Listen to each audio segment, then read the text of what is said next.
Oi, pessoal, estou aqui com a Carla Bolkipani, médica hematologista, diretora técnica da Fundação Saúde no Rio de Janeiro e líder em hematologia do Grupo Oncoclínicas para falar sobre o ponatinib no tratamento da LMC para os pacientes que falharam a outros inibidores. Solta a vinheta!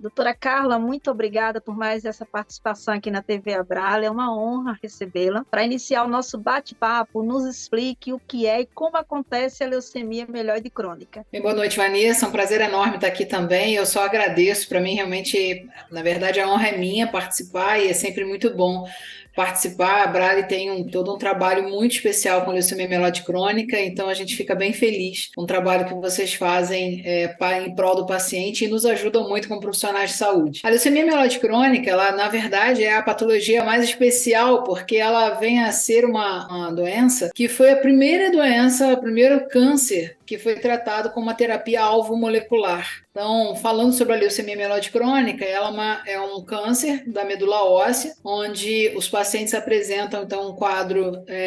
O que gera a leucemia mieloide crônica é o que a gente chama de translocação. O que é isso? É uma troca de material genético entre dois pedacinhos do cromossomo, o cromossoma 9 e o cromossoma 22. Quando eles trocam de material genético, isso acontece, então, com apenas uma alteração molecular. Essa é a grande vantagem da leucemia mieloide crônica, então é só uma alteração. Isso faz com que haja uma deflagração de multiplicação das células. Então, nós estamos falando de um paciente que apresenta um leucócito muito alto, a quantidade de células, principalmente dos leucócitos, ela acaba aumentando muito. Em suma, é uma leucemia que é crônica, porque ela vai se arrastando ao longo do tempo, e das células mieloides, e o principal é que ela só tem, então, uma alteração molecular, faz com que a gente consiga tratar especificamente desse alvo molecular. Dentro desse universo da LMC, o que são os inibidores de tirosina quinase? Então, essa é a grande jogada, né, da leucemia mieloide crônica, a grande vantagem, né? Foi o primeiro câncer, como falei antes, que pode ser tratada com uma droga alvo molecular. Por que alvo molecular? Porque o alvo é essa translocação 922. Então, é como se eu tivesse uma fechadura única. E aí, essa terapia de inibidores de tirosina quinase é porque a tirosina quinase ela é ativada por essa alteração. Então, a doença com essa alteração molecular, ativa a tirosina quinase. O que é o inibidor da tirosina quinase? É uma droga que vai inserir nesta fechadura. É como se você pegasse uma fechadura e para a doença funcionar, ela está ativada, você coloca uma chave e aí você gira e você multiplica a célula. O inibidor da tirosina quinase é como se você colocasse algodão dentro dessa fechadura. Aí a chave não entra. Se a chave não entra, você não ativa essa enzima, então não tem proliferação celular. Então, tratamento de um câncer que não usa quimioterapia, não usa radioterapia, o que você usa é um medicamento que inibe essa chavinha. Então, essa é a grande vantagem, digamos assim, é muito maravilhoso. Quando esse inibidor de tirosina quinase foi inventado e veio para o mundo, ele saiu na revista Times dizendo que The Magic Bullet, o que é isso? É a pílula mágica, porque você trata um câncer com um comprimidinho, então é fantástico. É maravilhoso, né? Eu, como paciente, sou muito grata pelos inibidores de tirosina quinase. Dentre os inibidores de tirosina quinase, nós temos o ponatinib. Eu queria que a senhora explicasse para a gente em qual linha de tratamento ele se encontra e quando é que ele é indicado. Perfeito, muito, muito boa a sua pergunta, Vanessa. O ponatinib ele é uma droga que, na verdade, veio mudar a realidade do tratamento da leucemia mieloide crônica, porque antes a gente tem, obviamente, drogas muito boas. A droga que são, principalmente, né, você começa com os inibidores de primeira geração e os inibidores de segunda geração, que hoje podem ser usados em primeira geração. Mas nem todo mundo vai muito bem com esse tratamento. Apesar de serem tratamentos maravilhosos, nem todo mundo vai muito bem. Então, alguns pacientes acabam necessitando de um inibidor de terceira geração, que é é o ponatinib. O que significa isso? Significa que pacientes que responderam bem ao tratamento inicial, ótimo, vão muito bem. O que acontece muitas vezes é que o paciente que vai tomar o medicamento de primeira linha, a gente sabe que em torno de mais ou menos 26, 27% desses pacientes vão precisar de uma segunda linha. E os pacientes que precisam usar a segunda linha, 50% deles, metade, vai precisar de uma terceira linha. Então, nós estamos falando aqui de um grupo de pacientes que, se não houver a possibilidade de usar a terceira linha, esses pacientes vão morrer. Se eles não tiverem a possibilidade de transplantar, o que acontece na maioria dos pacientes, muitos deles são idosos, esses pacientes, então, se não tiverem acesso ao ponatinib, eles, na verdade, não têm o que fazer para eles, porque eles acabam progredindo para a crise blástica, fase acelerada crise blástica e vão acabar falecendo. Então, a importância do ponatinib é resgatar esses pacientes que falharam a primeira linha e a segunda linha no tratamento da leucemia mieloide crônica. O ponatinib é indicado somente para o paciente que tem a mutação T315I ou para qualquer paciente que tenha falhado no tratamento com os inibidores de primeira e segunda linha? O ponatinib ele é indicado para os pacientes que falham a primeira e a segunda linha do tratamento e também para os pacientes com T315I. A T315I é uma mutação onde os medicamentos de primeira e segunda linha não conseguem combater essa mutação. Somente o ponatinib, que na verdade foi liberado para comercialização no Brasil há pouco tempo, o ponatinib, então, ele é um medicamento que é usado contra a T315I, mas não só contra a T315I, ele é tão potente que ele acaba podendo ser usado tanto para os pacientes com essa mutação quanto para os pacientes que falharam a primeira e segunda linha.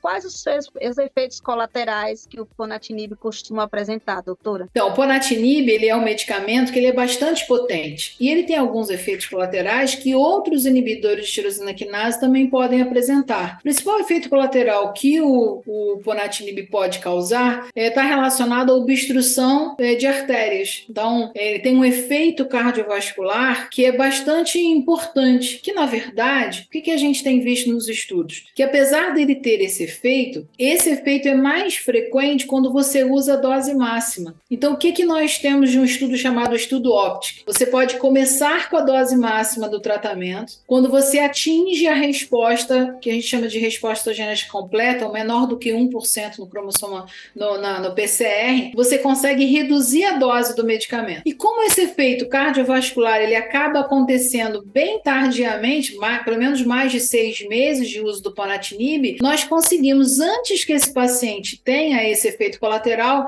a gente consegue reduzir a dose e isso diminui a possibilidade dele ter esse efeito. Então, isso dá uma segurança ao tratamento com o ponatinib, o que não acontecia lá atrás, quando você usava a dose máxima todo o tempo. Excelente, doutora. Se você está gostando desse conteúdo, se inscreve aqui no canal.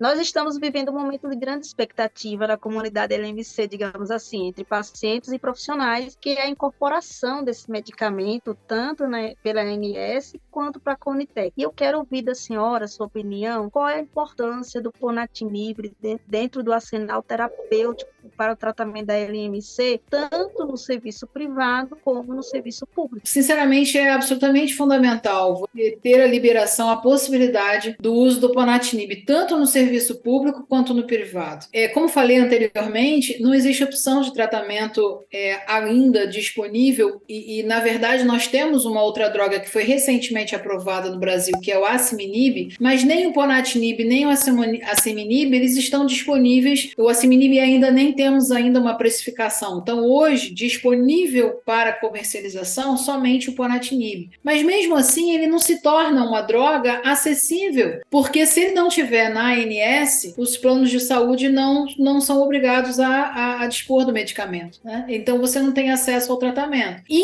os pacientes, principalmente no serviço público, se ele não estiver na Conitec, também você não tem acesso ao tratamento. Então, acaba sendo uma droga que é inalcançável a possibilidade possibilidade do uso dessa droga. E a gente tem uma situação em que a gente tem que evitar, que é a judicialização do tratamento. A judicialização é muito ruim. Então, é muito importante que haja disponibilidade na ANS ou na Conitec, né, para que haja disponibilidade tanto no setor privado quanto no setor público. E qual a taxa de resposta que o ponatinib costuma alcançar, doutora? O ponatinib é uma droga, é um medicamento com alta potência, e isso é muito interessante. Deixa eu lembrar vocês que nós estamos falando de pacientes que falharam a primeira linha e falharam a segunda linha. Então, isso significa que é um paciente absolutamente resistente. Apesar dessa resistência, esse paciente ele consegue ser resgatado em mais de 50% dos casos. E se nós estivermos falando apenas da T315I, nós estamos falando de um resgate de quase 72%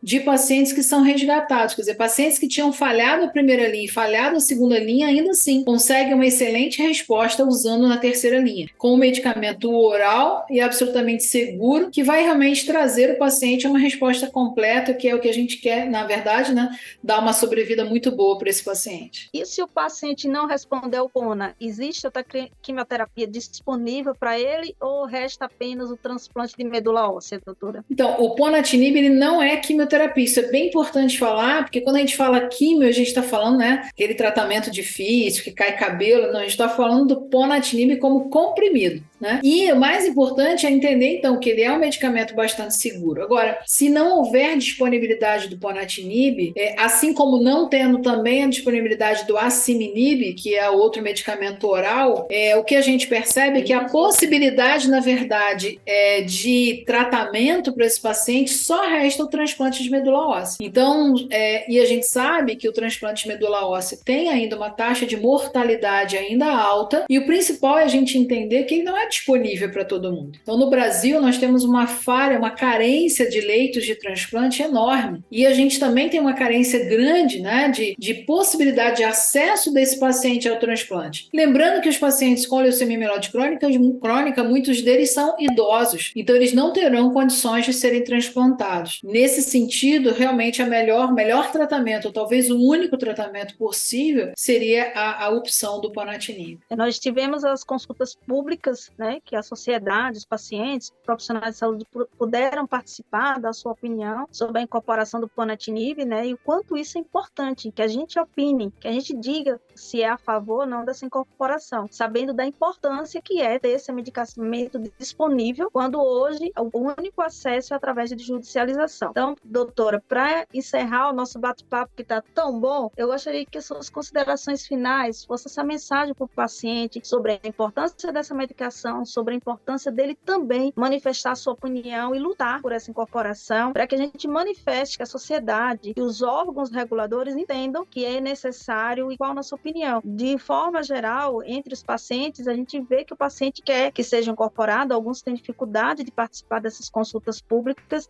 Na grande verdade, se não for o paciente a lutar pela disponibilidade, né, pelo acesso ao melhor tratamento, há uma dificuldade muito grande que toda a sociedade, que todos possam entender essa importância. Então, o paciente precisa entender, ele é o mais beneficiado, né, ele é o que mais precisa entender da necessidade dele lutar, né? A gente precisa ter o apoio do paciente, porque nós estamos trabalhando em prol do melhor tratamento dele. E aí, óbvio que não é somente o paciente, as associações de pacientes, é importante que um ajude o outro. Nós temos pacientes, principalmente no setor público, que têm uma dificuldade, muitas vezes mesmo, de ter um entendimento sobre isso, mas a gente precisa que um paciente auxilie o outro, porque esse número de pacientes brigando por essa possibilidade, né, de ter acesso ao tratamento é fundamental. Então, e nós como médicos também, nós como sociedade médica, como médicos individualmente, como hospitais, como grandes entidades, a gente também precisa entrar na consulta pública, permitindo então que todos possam enxergar a importância desse medicamento. Obrigada, doutora, por sua mensagem, obrigada por incentivar esses pacientes. E você que é paciente LMC, busque informação, a Abrale está disponível para te informar,